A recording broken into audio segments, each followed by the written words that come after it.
Hello everyone, welcome back. Reduction of debenture का ये next video जिसमें हम आज करेंगे इलिस्ट्रेशन नंबर 11 और इलिस्ट्रेशन नंबर 12। इलिस्ट्रेशन नंबर 11 करने से पहले यहाँ हमें एक नया कॉन्सेप्ट समझना होगा। जो डिबेंचर हम रिडीम करते हैं, जैसे हमने आगे बहुत से सम किए, उसमें क्या था, या तो हम कैश में रिडीम करते हैं या फिर हम क्या करते हैं, उनको दूसरे इक्विटी शेयर या प्रेफरेंस शेयर या फिर दूसरे नए डिबेंचर देते हैं। ओके, तो ये दो मेथड है। साथों साथ तीसरी एक मेथड है कि आप क्या कर सकते हो, अपने ही डिबेंचर खुद ओपन मार्केट में से परचेज करके उसे कैंसिल कर सकते हो। ठीक है, तो ये एक नया पॉइंट है। उसके लिए आपको नई जर्नल एंट्रीज याद रखनी होगी। ऐसा कई बार कंपनी करती है कि अपने खुद के जो डिबेंचर होते हैं वो मार्केट में, जैसे इक्विटी शेयर की कैसे परचेज एंड सेल होती है, वैसे ही डिबेंचर की भी होती है। तो वहां से कंपनी खुद वो सारे डिबेंचर्स लोएस्ट प्राइस में परचेज कर लेती है ताकि उसको उतनी ज्यादा प्राइस डिबेंचर होल्डर को ना देनी पड़े। ठीक है, तो इस हिसाब से ये जो ऑप्शन है वो लोग सिलेक्ट करते हैं। तो उसके लिए आपको क्या करना है, जैसे जितने डिबेंचर वो ओपन मार्केट में से परचेस करते उतने सारे डिबेंचर हमारे क्या हो जाएंगे, कम हो जाएंगे। सो इतनी लायबिलिटी कम होने से हमारे डिबेंचर अकाउंट हम डेबिट करेंगे टू ये सारी अमाउंट डिबेंचर होल्डर्स को ही मिलेगी। ओके, डिबेंचर होल्डर को ये सारी अमाउंट हम देंगे। अभी मैंने बोला कि कंपनी है वो कब ये ऑप्शन सिलेक्ट करती है, जब डिबेंचर्स के प्राइस हो वो ओपन मार्केट में क्या हो, लो हो। ओके, फेस वैल्यू से अगर कम प्राइस में अगर ओपन मार्केट में डिबेंचर्स सेल होते हैं, तब ऐसा कंपनी करती है कि वो परचेज करके कैंसल कर देती है ताकि उनको रिडम्पशन की अमाउंट क्या कम पे करनी पड़े। सो यहाँ डिबेंचर होल्डर अकाउंट डेबिट, उनको अमाउंट मिलेगी पर कितनी मिलेगी, कम अमाउंट मिलेगी। तो जितनी अमाउंट मिलेगी उतनी टू बैंक अकाउंट, क्योंकि इतनी अमाउंट हम ही देने वाले हैं उनको। ठीक है, क्योंकि हमने यानी कंपनी ने वापस अपने डिबेंचर्स परचेज किए हैं, तो डिबेंचर के सामने उनको पैसे तो देने होंगे। तो बैंक अकाउंट यानी बैंक पैसे हमारी ओर से देगी। और टू, कम प्राइस में परचेज करेंगे तो हमें क्या होगा, बेनिफिट होगा। So profit and loss on reduction of debenture. ठीक है, ये एक नया अकाउंट खुलेगा, profit and loss on reduction of debenture. अब ये प्रॉफिट एंड लॉस ऑफ कई बार आपको टेक्स्ट बुक में क्या करेंगे, ये दोनों कंबाइन एंट्री कर देंगे। आपको बोल देंगे debenture account debit to bank account और to profit and loss on reduction of debenture. But actually इनकी दो एंट्री होती है, आप दो ही लिखना। तो आपको अगर अकाउंट्स बनाने होंगे तो आपको इसमें ईजी रहेगा। और उसके बाद ये जो profit and loss on reduction of debenture हमने बनाया है, उसको हम कहाँ लेके जाएंगे, डिबेंचर रिडक्शन फंड, या हम उनको बोलते हैं सिंकिंग फंड में लेके जाएंगे। क्योंकि ये सारा जो रिडक्शन रिलेटेड कोई भी काम है, प्रॉफिट है या लॉस है, वो हम सारा कहाँ लेके जाते हैं, डिबेंचर रिडक्शन फंड में लेके जाते हैं। और कई बार ऐसा होता है कि हमने डिबेंचर रिडक्शन फंड बनाया ही नहीं है, तो वो अमाउंट कहाँ लेके जाएंगे, कैपिटल रिजर्व में लेके जाएंगे। ओके, अब आपको फाइंड करनी है ओपन मार्केट में से अमाउंट जो परचेज करनी है, उसकी बैंक अकाउंट में आप कितना लिखोगे। तो आप कैसे फाइंड करोगे, तो डिबेंचर अमाउंट रुपीज में मल्टीप्लाई बाय, आपको बोलेंगे कि 4000 के डिबेंचर है वो रिडीम कर रहे हैं ऐसे ओपन मार्केट में परचेज करके, या 7000 के हैं या 8000 के, तो यहाँ आएगी वो अमाउंट जितने अमाउंट के हम डिबेंचर ओपन मार्केट में से परचेज करेंगे, 8000 7000 what ever it is, multiply by purchase price पर डिबेंचर। उन्होंने बोला होगा कि हम 93 में परचेज करेंगे या 95 में परचेज करेंगे, जो भी अमाउंट होगी वो, और डिवाइडेड बाय फेस वैल्यू, ज्यादातर 100 ही है। ओके, तो ये आपको याद से लिखना है और इसको भी याद रखना है। अब इसके रिलेटेड हम सम्स देखते हैं, illustration number 11 and illustration number 12। अब इलस्ट्रेशन नंबर 11 में क्या बोला है देखते हैं। A company issued 5% debenture of 100 each eight 6% discount on 1st January 2009. It was stated at the time of debenture issue that the debentures of rupees 20,000 would be redeemed annually, either by purchase in an open market or by drawing a lots. During 2009 and 10, debenture discount of rupees 4,000 per annum was written off, and during the year 2010, the company purchased debenture of rupees 6,000 at 94 and the debenture of rupees 14,000 at 92 from open market and cancelled them. Okay, तो यहाँ open market में से purchase करके cancel करने हैं। पहले तो उन्होंने बोला है कि हम क्या कर रहे हैं, डिबेंचर इश्यू कर रहे हैं। तो पहले जो हमारी एंट्री होती है इश्यू की, वही हम करेंगे, इश्यू की एंट्री। ओके। सो 5000 डिबेंचर हैं और 6% डिस्काउंट से है, कितनी अमाउंट मिलेगी हमें? तो पहले आप देख लो, 100 रुपीज़ का डिबेंचर है, उसमें से -6% कर दो, यानी 94 रुपीज़ आपको मिलेंगे फॉर 5000 डिबेंचर। तो आप करोगे 94 मल्टीप्लाई बाय 5000 डिबेंचर, यानी 4,70,000 आपको अमाउंट मिल जाएगी। सो आप लिखोगे बैंक अकाउंट डेबिट 470। डिस्काउंट दे रहे हैं हम, तो discount on debenture account debit कितना आएगा? 6 rupees multiply by 5000, total debenture है हमारे, सो आ जाएगा 30,000। To 5% debenture account 5000 into 100, 5 lakh. Okay. Second, उन्होंने पहले से ही बोल दिया था कि 20,000 के जो डिबेंचर है वो या तो ओपन मार्केट में से परचेज करेंगे या तो उनको अमाउंट वापस दे देंगे, कोई भी तरीके से उनको रिडीम कर सकते हैं। ठीक है। दूसरा, उन्होंने बोला है जो डिस्काउंट का अकाउंट यहाँ क्रिएट किया है उसमें से 4,000 2009 और 2010 में क्या करना है? राइट ऑफ करना है। तो ये डिबेंचर डिस्काउंट राइट ऑफ करके कहाँ जाएगा? प्रॉफिट एंड लॉस में जाएगा। ओके। याद रखना, डिबेंचर डिस्काउंट है, डिबेंचर डिस्काउंट है, ये रिडक्शन रिलेटेड कोई भी अमाउंट नहीं है। अगर रिडक्शन रिलेटेड कोई अमाउंट होती तो हम क्या करते हैं? उनको डिबेंचर रिडक्शन फंड में लेके जाते हैं। ये तो इश्यू के टाइप पे जो एक्सपेंस हुआ है वो है, तो वो कहाँ जाएगा? P&L account debit to debenture discount ₹4,000। दूसरा है ₹4,000। ओके। यहाँ रिडीम करने की बात नहीं है। अगर रिडम्पशन के टाइम पर, जैसे हमने अगले सम में किया था, रिडम्पशन के टाइम पर जितने डिबेंचर थे उसका डिस्काउंट अगर हम राइट ऑफ करते हो तो वो कहा जाएगा? डिबेंचर रिडक्शन फंड, जैसे इलस्ट्रेशन 10 में हमने किया था। सॉरी 10 नहीं, आई थिंक हमने 9 में ऐसा किया था। हाँ, 9th सम में आपको डिस्काउंट दिया था, उसमें हमने क्या किया था? जितने डिबेंचर रिडीम होते उसका डिस्काउंट हम राइट ऑफ कर रहे थे, तो वही डिस्काउंट राइट ऑफ करके हम कहाँ लेके जाते हैं? डिबेंचर रिडक्शन फंड में। पर यहाँ तो सिर्फ जनरली बोला है, उन्होंने नहीं बोला कि 20,000 के लिए ये राइट ऑफ करो। ठीक है। उन्होंने बोला है 4,000 हर ईयर क्या करना है? हमें राइट ऑफ करना है। So P&L account debit to debenture discount 2009 के लिए, और फिर 2010 के लिए भी same P&L account debit to debenture discount account. Okay. मैं फिर से डिफरेंस आपको बता रही हूँ।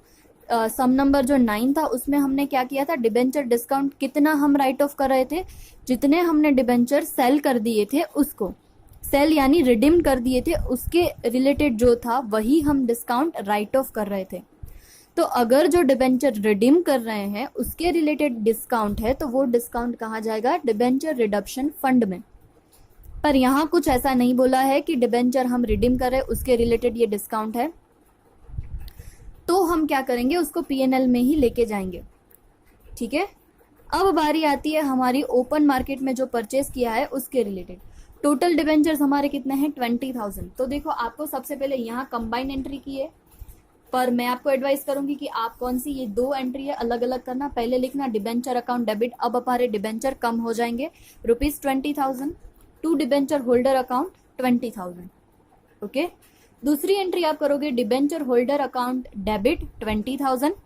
अब बैंक की अमाउंट कितनी आएगी वो हम फाइंड करेंगे। देखो, पहले बोला है 6,000 डिबेंचर, तो पहले उसके लिए काउंट करते हैं। तो 6,000 डिबेंचर की वैल्यू कितने में परचेज किया है? मार्केट में से 94 में परचेज किया है, तो 6,000 इंटू 94 डिवाइडेड बाय उसकी फेस वैल्यू 100। तो अमाउंट कितनी आएगी? 6,000 into 94 divided by 100, that is 5,640। यानी 6,000 के डिबेंचर हम 5,640 में परचेज करेंगे। उसके बाद 14,000 बाकी के जो डिबेंचर हैं वो 92 में हम ओपन मार्केट में से परचेज करें।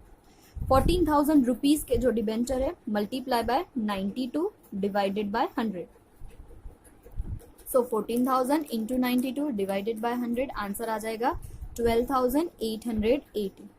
यानी टोटल कितना हो जाएगा? 18,520। इतनी अमाउंट हमें कहाँ से मिलेगी? बैंक में से मिलेगी। ओके। एक्चुअल में डिबेंचर थे कितने के? 20,000 रुपीज के थे, और उसमें से हम बैंक से पेमेंट कितना करेंगे? सिर्फ 18,520। यानी हमें यहाँ बेनिफिट होगा 14,080 रुपीज का। यस। तो यहाँ एंट्री, इसमें भी यहाँ टेक्स्ट बुक में मिस्टेक है, 18,500 लिखा है, आप 18,520 लिख देना। ओके, तो हम जो दूसरी एंट्री करेंगे वो करेंगे debenture holder account debit 20,000 to bank account 18,520, और उसके बाद जो profit and loss on reduction of debenture कर देंगे, कितना आया था हमारा 1,480। अब जो ये प्रॉफिट आया है, profit and loss on the reduction of debenture account, वो जनरली कहाँ लेके जाते हैं, डिबेंचर रिडक्शन फंड में। पर यहाँ डिबेंचर रिडक्शन फंड इन्होंने बनाया ही नहीं है, बोला ही नहीं कि हर साल हम इतनी अमाउंट डिबेंचर रिडक्शन फंड में लेके जाते हैं। तो ये अमाउंट डायरेक्टली आपने कहाँ लिख सकते हो, कैपिटल रिजर्व में भी लिख सकते हो। ओके, और अगर आपने गलती से रिडक्शन ऑन फंड लिख दिया तो भी चलेगा, पर याद रखना यहाँ डिबेंचर रिडक्शन फंड जैसी कोई चीज उन्होंने बोली ही नहीं है, तो फिर हम वो अमाउंट कहाँ लेके जाएंगे, कैपिटल रिजर्व में। सो यहाँ क्रेडिट था profit and loss on reduction of debenture account, वो हम क्लोज करके डेबिट करेंगे और अमाउंट लेके जाएंगे टू कैपिटल रिजर्व 1480। और जैसे मैं हर वीडियो में बोलती हूँ, अगर आपको जर्नल एंट्री लिखने को बोलते हैं तो याद रखना है जितने डिबेंचर रिडीम हो जाते हैं उतनी अमाउंट आपको जनरल रिजर्व में ट्रांसफर करनी होती है। यहाँ फंड नहीं है, अगर फंड होता तो आधी अमाउंट फंड में से जितनी मिलती उतनी लेके जाते और बाकी की अमाउंट हम P&L अप्रोप्रिएशन में से लेके जाते। तो यहाँ 20,000 रुपीज के जो डिबेंचर है वो हमारे रिडीम हो गए हैं, तो हम कर देंगे P&L appropriation account debit to general reserve account 20,000। बार बार मैं ये रिपीट करती हूँ और आप भी याद रखना, जितनी भी अमाउंट आप डिबेंचर की रिडीम्ड कर देते हो वो रिडीम्ड अमाउंट आपको जनरल रिजर्व में लेके जानी होती है। ठीक है, आधी अमाउंट अगर फंड होता है तो फंड में से मिल जाती है, और फंड में से ना मिले उतनी बाकी की अमाउंट हम P&L अप्रोप्रिएशन में से लेते हैं। ओके, तो ये इलस्ट्रेशन 11 सिर्फ आपको जनरल एंट्री ही लिखनी थी, पर ये कॉन्सेप्ट आपको समझना है और याद भी रखना है। उसके बाद जो इलस्ट्रेशन 12 है उसमें आपको क्या करना है देखते हैं। In 2003, Atul Limited issued rupees 6 lakh 6% debenture at par, which were redeemable at 102 on 30th June 2011. A sinking fund was created by annual appropriation and the equivalent amount invested annually on 30th June together with the income received on such investments during the year. The trustees had power to purchase for the cancellation any debenture available at a price below par and to realize investment of sinking fund for the purpose. यानी उन्होंने क्या बोला, जो debenture के लिए हमने fund भी बनाया है, फंड के हिसाब से हमने इन्वेस्टमेंट भी किया है। यहाँ उन्होंने डिबेंचर इश्यू करते पहले ही बोल दिया था कि हम क्या कर सकते हैं, अपने जो डिबेंचर है वो मार्केट में से वापस परचेज कर सकते हैं, वो भी एट द बिलो पार, यानी फेस वैल्यू से कम प्राइस से। और ये फेस वैल्यू से कम प्राइस के परचेज करने के लिए हम इन्वेस्टमेंट सेल भी कर सकते हैं, ऐसा उन्होंने पहले ही ट्रस्टी डीड में लिख दिया था। Okay, on 1 July 2011 the following balances appeared in the books, यानी 1 जुलाई को अब इतनी बैलेंसेस है। उसके बाद हमें करना क्या है वो पहले देख लेते हैं। You are required to show the following ledger for the year ended 30th June 2011, 6% debenture account, sinking fund investment account and sinking fund account. सिर्फ आपको 3 ही अकाउंट्स प्रिपेयर करने को बोला है, पर मैं एडवाइस करूंगी कि जो हम डिबेंचर होल्डर का अकाउंट, यहाँ आपने देखा 102 में रिटर्न कर रहे हैं, तो प्रीमियम ऑन रिडक्शन अकाउंट, ये दोनों आप नहीं बोला है तो भी क्रिएट कर सकते हो ताकि आपकी कोई मिस्टेक ना हो। ओके, अगर आप बोले हैं उससे ज्यादा अगर लेजर्स बना के आते हो तो आपके एक भी मार्क्स कट नहीं होते हैं, तो आप डिबेंचर होल्डर और premium on reduction of debenture वो भी बनाएंगे। ठीक है, अब जो बैलेंसेस की बात कर रहे हैं वहां वापस आ जाते हैं। 1 जुलाई सिंकिंग फंड की जो बैलेंस है वो 350 to 500 है, by investment of equal amount, यानी इन्वेस्टमेंट भी इतना ही किया है। तो हम क्या करेंगे, ये फंड का अकाउंट है सिंकिंग फंड यानी डिबेंचर रिडक्शन फंड, उसकी बैलेंस फंड है तो क्रेडिट होगी, बाय बैलेंस ब्रॉट फॉरवर्ड 3,52,500, और इतनी ही अमाउंट क्या है इन्वेस्टमेंट की है, तो इन्वेस्टमेंट की always debit balance. So sinking fund investment account में हम डेबिट साइड आके लिखेंगे to balance brought forward 3,52,500। Okay, 2 balance का काम हो गया। उसके बाद 6% डिबेंचर्स 360 रुपीज 3,60,000। अब हमारे पास कितने डिबेंचर बचे हैं, 3,60,000 के डिबेंचर हैं। ओके, सो यहाँ हम लिख देंगे by balance brought forward 3,60,000। Okay, क्योंकि जून में हमने 6 लाख डिबेंचर इश्यू किए थे, उसमें से आधे हमने क्या कर दिए होंगे, रिडीम कर दिए होंगे या ओपन मार्केट में से परचेज कर देंगे, उसकी हमें इन्फॉर्मेशन नहीं है। हमें जितनी इन्फॉर्मेशन दी है उसी का ही हम काम करेंगे। ठीक है, अब नीचे के जो ट्रांजेक्शन है उसके हिसाब से हमें काम करना है। ये हमने कर लिया। पहले ट्रांजेक्शन देख लेते हैं किसके रिलेटेड है। Investment costing 29,520 were sold and realise ₹30,150, यानी जो इन्वेस्टमेंट है वो हमने सेल किए हैं और सेल के लिए हमें कितने अमाउंट मिल रहे हैं, 30,150।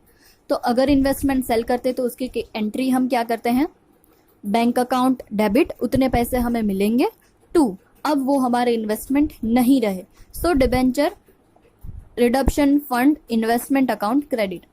सो यहाँ फंड के इन्वेस्टमेंट अकाउंट में हम क्रेडिट साइड आएंगे और लिखेंगे 30,150। यहाँ लिख देंगे बाय बैंक और ब्रैकेट में लिख देना है सेल। जैसे मैंने हर बार बोला है, जैसे ही हम सेल की एंट्री करते हैं तुरंत ही हमें याद आना चाहिए कि देखना है भाई प्रॉफिट है या लॉस है। तो उन्होंने बोला ही था कि कॉस्टिंग यानी कॉस्ट कितनी है 29,250 और सेल कितने में किया 30,150, यानी डेफिनेटली हमें क्या हो रहा है, प्रॉफिट हो रहा है 30,150 माइनस 29,250, यानी 900 रुपीज़ का हमें प्रॉफिट हो रहा है। सो प्रॉफिट की एंट्री क्या होती है, जो इन्वेस्टमेंट अकाउंट है वो डेबिट होगा और ये प्रॉफिट कहाँ जाएगा, हमारा जो डिबेंचर रिडक्शन फंड है वहाँ। तो यहाँ सिंकिंग फंड इन्वेस्टमेंट अकाउंट में हम डेबिट करेंगे ₹900 फॉर द प्रॉफिट एंड वो अमाउंट हम लेके जाएंगे रिडक्शन फंड के क्रेडिट साइड। ओके, एंट्री होती है investment account debit to debenture reduction fund account. Okay, ये काम हो गया। उसके बाद उन्होंने क्या बोला है, 1 जनवरी को ही हम क्या करें, 30,000 जो डिबेंचर्स हैं were purchase at 98 and cancelled, यानी ओपन मार्केट में से 30,000 के डिबेंचर उन्होंने परचेज किए हैं और वो कैंसिल कर दिए हैं। तो हम क्या करते हैं, पहली entry debenture account debit to debenture holder account, rupees कौन सी आएंगी 30,000। तो हम यही करेंगे, डिबेंचर के अकाउंट में आएंगे, लिखेंगे डिबेंचर होल्डर अकाउंट ₹30,000 और पीछे मैंने जैसे आपको बोला डिबेंचर होल्डर अकाउंट आप बनाओगे टू डिबेंचर अकाउंट 30,000। ये पहले क्या हुआ, कैंसिल करने की हमने एंट्री कर दी। अब ओपन मार्केट में से कितने में परचेज किए हैं, ₹98, तो उसके लिए हम कैलकुलेशन कर देंगे। कैसे करेंगे, ₹30,000 इनटू परचेज प्राइस कितनी है 98 और डिवाइडेड बाय फेस वैल्यू है 100। सो 30,000 multiply by 90 divided by 100, answer आएगा 29,400। हम 29,400 रुपीज देंगे और 30,000 के डिबेंचर परचेज कर लेंगे, यानी हमें क्या होगा, प्रॉफिट होगा। कितने का प्रॉफिट होगा, 600 रुपीज का हमें प्रॉफिट होगा। तो अब ये एंट्री को हम कैसे लिखेंगे, debenture holder account debit to bank account to profit and loss on reduction of debenture account. तो पहले आप आओ डिबेंचर होल्डर के अकाउंट में डेबिट साइड, वहां पहले लिखोगे टू बैंक अकाउंट, क्योंकि हमें क्या मिला है, इतने पैसे हमें देने हैं। सो बैंक अकाउंट 29,400 जैसे हमने कैलकुलेशन किया और 600 का जो प्रॉफिट है to P&L reduction on debenture account 600। अब ये जो अकाउंट आपने बनाया उसके लिए भी आपको यहाँ अलग से नया अकाउंट बना के दिखाया। अगर आप बनाते हो तो भी चलेगा, नहीं बनाओगे तो भी चलेगा, पर याद रहना चाहिए ये P&L reduction on debenture account 600 वो क्लोज करके कहाँ जाएगा, डिबेंचर रिडक्शन फंड के अकाउंट में जाएगा। ये हमारे लिए क्या हो जाएगा, 600 का फायदा।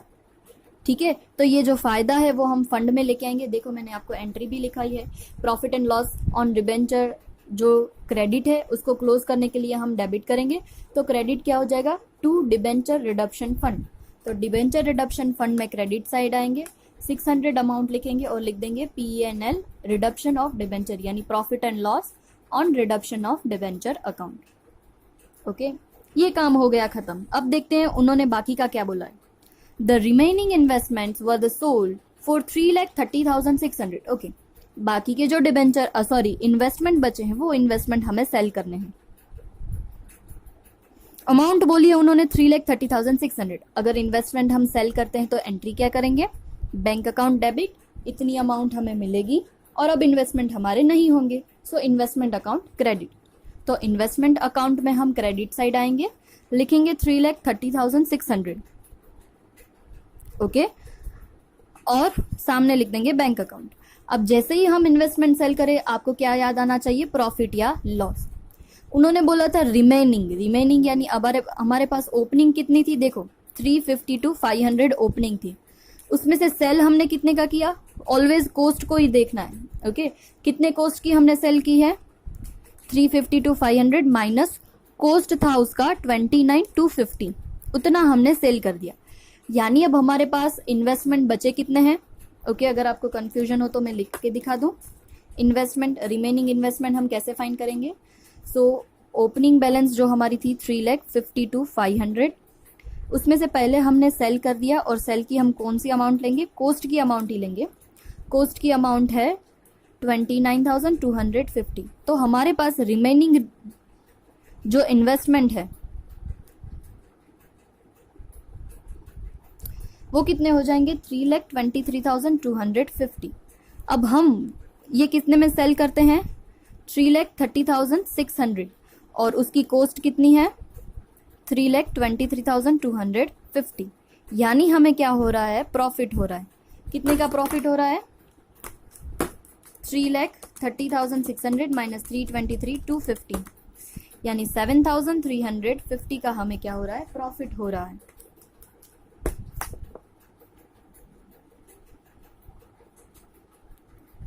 ओके, तो यहाँ देख सकते हो मैंने लिखा है ओपनिंग है इन्वेस्टमेंट के लिए, ओके, ये कैलकुलेशन इन्वेस्टमेंट के लिए है, कंफ्यूजन ना हो इसलिए मैं ऊपर लिख देती हूँ इन्वेस्टमेंट्स के लिए। ओपनिंग 350 to 500, उसमें से सेल कॉस्ट की अमाउंट माइनस करेंगे 29,250, तो रिमेनिंग अमाउंट हमें मिल जाएगी 3,23,250, और हम सेल करेंगे 3,30,600, तो हमें प्रॉफिट हो जाएगा 7,350। अब प्रॉफिट की हम एंट्री ऑलवेज क्या करते हैं, investment account debit 7,350 to sinking fund, या आप जो भी बोलो, डिबेंचर रिडक्शन फंड लिख दोगे 7,350, ओके। ये काम खत्म हो गया। अब उसके बाद उन्होंने क्या बोला है, income from investment against sinking fund received amounting to 2850 was not invested, okay. यानी हमने जो फंड का इन्वेस्टमेंट किया था उसका हमें इनकम हुआ है, पर वो हमने वापस से इन्वेस्ट नहीं किया, ओके, नहीं किया है तो कोई बात नहीं, पर इनकम तो हुई है। हमें इनकम होती है तो हम क्या लगते हैं, बैंक अकाउंट डेबिट, क्योंकि अमाउंट हमें मिलेगी, और ये अमाउंट कहाँ जाएगी, सिंकिंग फंड में। तो फंड में आएंगे, फंड की क्रेडिट साइड हम लिखेंगे 28,850 to bank account interest income, okay. अब बारी आती है बाकी का जो उन्होंने बोला है, on 30 June 2011 the debentures were repaid, यानी बाकी के जो डिबेंचर्स अब हमारे पास बचे हैं उनको हम क्या करना है, वापस देना है। तो देखो, अब आप देखोगे तो यहाँ हमने जब डिबेंचर की शुरुआत की थी 360 उसकी ओपनिंग बैलेंस थी, उसमें से 30,000 हमने क्या कर दिए, ओपन मार्केट में से परचेस करके कैंसिल कर दिए। यानी अब हमारे पास बचे कितने हैं, 3,30,000 ही बचे हैं। तो अब ये 330 हमें क्या करना है, रीपेमेंट करना है। तो रीपेमेंट के लिए भी क्या करेंगे हम, देखो 3,30,000 360 थे, उसमें से 30 हमने ओपन मार्केट में से कैंसिल कर दिए। अब हमारे पास बची कितनी वैल्यू है, 3,30,000। अब इसकी हमें वैल्यू कैसे रिटर्न करनी है, 102 में रिटर्न करनी है, वो याद रखना, क्योंकि आगे ही हमने बोला था कि जो सारे डिबेंचर्स हैं उसको हम कैसे रिडीम करेंगे, 102 से। यानी अमाउंट कितनी आएगी, 3,36,600। ये हमें टोटल अमाउंट रीपेमेंट करनी है डिबेंचर होल्डर्स को, कितनी, 36,600। जैसे आपको पता है उसमें से फेस वैल्यू कितनी है, 3,30,000,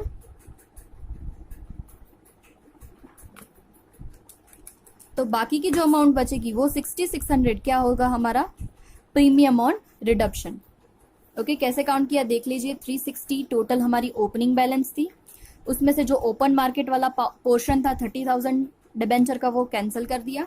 अब बाकी जो हमारे बचे हैं 3,30,000 मल्टीप्लाई बाय रीपेमेंट हमें करना है 102 और divided by face value 100। So answer आ जाएगा 3,36,600। जैसे हम पहले करते थे 3,36,600 में 3,30,000 वो तो फेस वैल्यू का पार्ट है, और बाकी की जो अमाउंट है वो हमारी क्या है, प्रीमियम ऑन रिडक्शन, तो जैसे हम पहले एंट्री करते हैं, क्या करते हैं, डिबेंचर कैंसिल करने हैं। डिबेंचर कैंसिल करने तो हम क्या करेंगे, डिबेंचर होल्डर, ये हमारे जो डिबेंचर्स हैं 6% डिबेंचर अकाउंट डेबिट, कितने से, फेस वैल्यू से 3,30,000। Premium on reduction of debenture, वो भी क्या होगा, डेबिट 6,600। टू क्या हो जाएगा, डिबेंचर होल्डर अकाउंट। आप देखोगे कि तो डिबेंचर होल्डर के अकाउंट में हम क्रेडिट साइड आए, डेबिट है डिबेंचर फेस वैल्यू की अमाउंट, और premium on reduction account 6,600।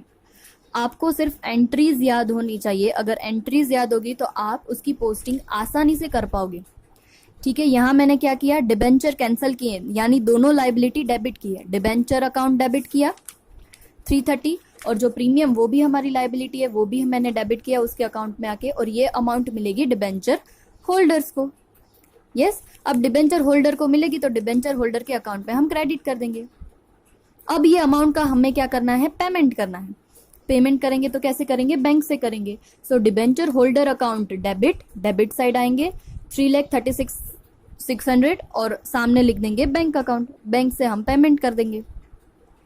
Okay, जैसे ही आप यहाँ खत्म करो, आपको याद होना चाहिए premium on reduction of debenture account close होके कहाँ जाएगा, क्लोज होके जाएगा डिबेंचर फंड में। 6,600 यहाँ क्या है, premium on reduction of debenture account debit है, उसको हम क्रेडिट करेंगे क्योंकि ये हमारे लिए लॉस है। और डेबिट कहाँ होगा, फंड में। फंड में भी उन्होंने मिस्टेक से यहाँ 6,000 लिखा है, आप रेक्टिफाई करना, 6,600 आएगा। डिबेंचर रिडक्शन फंड में डेबिट क्यों हुआ, क्योंकि वो हमारी लॉस है, इतने अमाउंट कम हो जाएगी।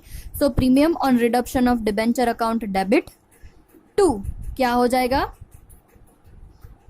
सॉरी, सिंकिंग फंड में हम डेबिट साइड आएंगे। सिंकिंग फंड में डेबिट साइड 6,600 लिखेंगे, और लिखेंगे 2 premium on reduction of debenture account, और यहाँ premium on reduction of debenture account क्या हो जाएगा, क्लोज हो जाएगा। ओके, ये profit and loss on reduction of debenture वो भी क्लोज हो जाएगा। यहाँ आप देखोगे तो डिबेंचर होल्डर का अकाउंट भी क्लोज हो जाएगा। आगे देखोगे तो डिबेंचर का अकाउंट भी क्लोज हो गया है, इन्वेस्टमेंट का भी क्लोज हो गया है क्योंकि बाकी के इन्वेस्टमेंट हमने सेल कर दिए। अब बचा जो मेन हमारा है सिंकिंग फंड या डिबेंचर रिडक्शन फंड, उसको हम क्लोज करेंगे। क्लोज करेंगे, जितनी अमाउंट हमें मिलेगी वो कहाँ लेके जाएंगे, जनरल रिजर्व में। सो यहाँ आ जाएगा 3,75,600 जनरल रिजर्व हमारी क्रिएट हो जाएगी, और हम जनरल रिजर्व में इतनी अमाउंट ट्रांसफर कर देंगे। ठीक है, यहाँ सम हुआ हमारा कंप्लीट। आप हर एक चीज एंट्री के हिसाब से करोगे तो आपको बहुत ही इजी रहेगा। आपको ये लग रहा है ओह कौन सी एंट्री कब करूँ, कहाँ से करूँ, कुछ पता नहीं चल रहा है, तो आप क्या करो, जो सम है वो सम पहले एक बार रीड कर लो, उसके बाद स्टेप बाय स्टेप वापस से रीड करो कि ओके क्या क्या चीजें वो लोग कर रहे हैं, उसके हिसाब से आप एंट्री सोचो। एंट्री सोचने के बाद उसकी आप पोस्टिंग करो, तो ये आपके लिए ज्यादा क्या हो जाएगा, इजी हो जाएगा। ओके, 12 रिलेटेड तो कोई सम पीछे है नहीं, अगर हो आपको दिखे तो वो आप होमवर्क में कर लेना। 11 रिलेटेड मुझे सम मिले हैं, सम नंबर 26, सम नंबर 28, लेटेस्ट 1 मेरे में लेटेस्ट 1 है पंड्या लिमिटेड। आप में देखना पंड्या लिमिटेड अगर लेटेस्ट 1 में ना हो, कहीं और हो तो पंड्या लिमिटेड, और लेटेस्ट 2 है ध्रुवी। ये दोनों ओपन मार्केट वाले ही सम हैं। ओके, सो आप इलस्ट्रेशन 11 और 12 करोगे, और इसके रिलेटेड ये सारे जो होमवर्क है 4 सम्स वो आप करोगे। मैंने इस बार ऐसा क्यों किया है, सम के हिसाब से होमवर्क दिया है ताकि आपको ये सारे सम्स अच्छे से याद हो जाए कि भाई चलो ये आएगा तो हमें यही करना है। ओके, अगर किसी को भी कोई डाउट हो तो आप मुझे मैसेज करके पूछ लेना। Okay, thank you.